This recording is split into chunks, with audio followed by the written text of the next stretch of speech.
Hello दोस्तों, नमस्कार। आज मैं आपको बताने जा रहा हूँ गिलोय के बारे में।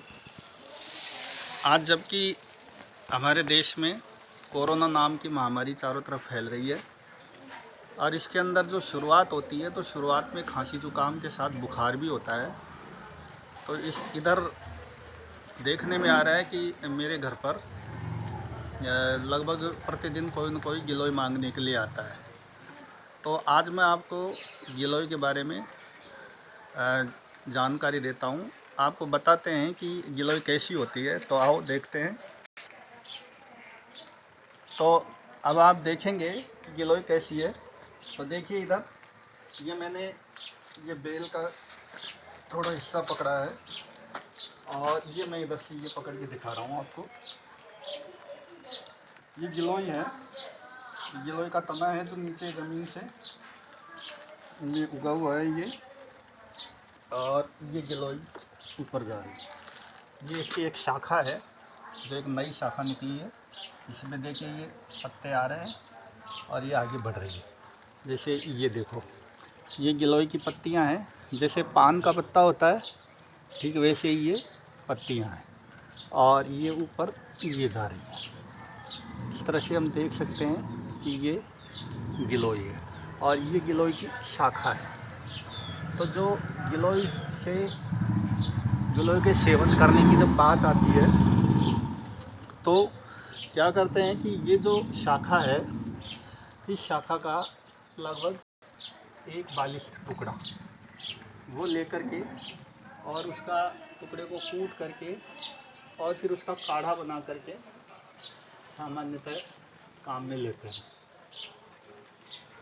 अब इसमें देखिए ये गिलोय को हम और ऊपर से देखते हैं।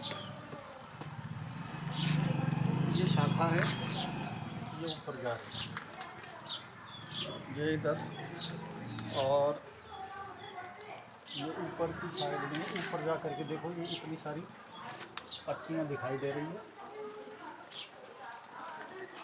ये इसको ये देखिए इसमें ये इसका ये गोल गोल सा ये छोटा सा साइज में ये इसका फल है। ये पकने के बाद में इसके अंदर से ये लाल हो जाता है पक करके और फिर ये नीचे गिरता है तो उग जाता है। तो इस तरह से जहाँ से मैंने ये देखो, और ये इस तरह ये गिलोय है। अब मैं आपको बताता हूँ कि इसमें अभी यहाँ दिखाई नहीं दे रही है। तो ये जो शाखाएं हैं, इन शाखाओं में इस तरह से जड़ें निकलना शुरू हो जाती हैं और वो जड़ें निकल करके ज़मीन पर आ जाती है और फिर वो शाखा की जो जड़ है उस जड़ से फिर नीचे से ये अपने लिए रस लेना शुरू कर देती है। तो इन दिनों बुखार में इसका विशेष प्रयोग हो रहा है। हमने भी लगभग 4 साल से ऊपर हो गया, हमारे परिवार के सदस्य बुखार के लिए बुखार न आए इसलिए नियमित रूप से गिलोय का प्रयोग करते हैं। लगभग 1 महीने तक सुबह सुबह खाली पेट गिलोय की जो टहनी है, लगभग 1 बालिश टहनी, उसको उबाल करके और फिर उसका काढ़ा पीते हैं। तो उसका जो परिणाम है वो ये है कि पिछले 4 वर्षों में मेरे परिवार के किसी भी सदस्य के कभी कोई बुखार नहीं आया। मेरे लिए ज़रूर कह सकता हूँ, क्योंकि मैं अपनी नौकरी के कारण मुझे काफ़ी समय बाहर रहना पड़ा है, तो मैं इस गिलोय का नियमित सेवन नहीं कर पाया, लेकिन मेरे परिवार के सदस्यों ने इसका नियमित सेवन किया है और पिछले 4 साल से किसी भी प्रकार का कोई बुखार हुआ नहीं है। ये हमारा अनुभव है। अब गिलोय को लेकर के बहुत सारी और दूसरी बीमारियों के बारे में बताते हैं कि उसमें गिलोय का प्रयोग करने से वो बीमारियां होती नहीं हैं या फिर वो बीमारियां ठीक हो जाती है, पर इस बारे में मैं कुछ ज़्यादा नहीं कहना चाहूँगा।